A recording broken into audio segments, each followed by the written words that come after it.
Hey everybody, so presented here for your consideration is another aftermarket part for the Jupiter 2. This comes from the Crow's Nest models, and this is the freezing tube figures for the Jupiter 2. Definitely comes in a nice, fairly crush-proof box. I wouldn't put it past some postal systems in the world, I guess. But if it survives the U.S. postal system, then it's got to be pretty good overall. We give our mail a good trashing often enough. In addition to looking at the figures, I also brought out the flight deck along with one freezer tube so we could take a look at how the figure fits in the situation itself. And I also pulled out some 1/35th figures that I had laying on hand just to size them up and see how they work. Of course, this is going to be custom tailored to the freezer tube itself, so if it's not quite 1/35th, there's certainly going to be some leeway that's understandable because that is a fairly tight fit on the tube. So let me crack this open and we'll take a look at what's inside. Alright, so this is definitely well packed as far as the taping goes. And inside, presented with a business card stating the product itself, freezing tube figures in 1/35th scale resin model kit.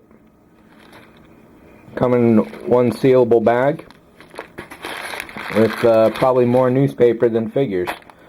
So definitely there's no chance of these ever being damaged in the mail unless the box is utterly crushed. So you can definitely take some heart from that. And taking a look at the figures here, we do in fact have one Family Space Robinson, one Space Family Robinson, or whatever Robinson you want to space them with if they're a family. Let me pull these out of the bag and we'll take a look at them. Alright, so sizing them up, left to right, you probably got John Robinson, then Don West, Maureen, Judy, Penny, and then Will at the end. At first blush, the resin looks fairly, really rough, especially the back side. Basically, that works for the situation because these are supposed to be silver spacesuit kind of things, and they got a lot of wrinkles to them. So that's nothing to worry about. There is some flash on the side there, like the arm here, that will you probably just use your fingernail and rub that off easy enough. And in fact, that's true. So very minor amounts of cleanup on the side. There's no actual seam as such, or appears to be. So there's nothing to worry about there. But definitely just a little bit of cleanup to do. Can't necessarily say that any of these have a likeness to the characters, but the hairstyles are also indicative, especially Will there at the end. And you can kind of tell who's who. As to the accuracy of the suit, I'm going to guess that it's basically right there. Lots of wrinkly silver space suits. They got some boots down there, I see. And there's a central tunic design as well. It's kind of triangular in shape. The back sides don't matter too much because those are going to be facing the wall. But essentially they're all in the same condition, which is a little less than the quality of the front, I would say. Insofar as the backs are severely wrinkled up. And pulling out this tree of 1/35th figures here, the sizes do pretty much line up, pretty much spot on. So you can definitely rely on these on being right in the 1/35th ballpark area. So let me pull out the flight deck and we'll take a closer look at these. So John Robin himself is the tallest, and he might just be a little too tall to fit in there comfortably. I don't know if that would be factual with the show, but everybody else should fit really fine. They stand in here pretty well, and probably what you're going to want to do before you actually seal up the bottom of the tube to the tube itself here is probably set the character.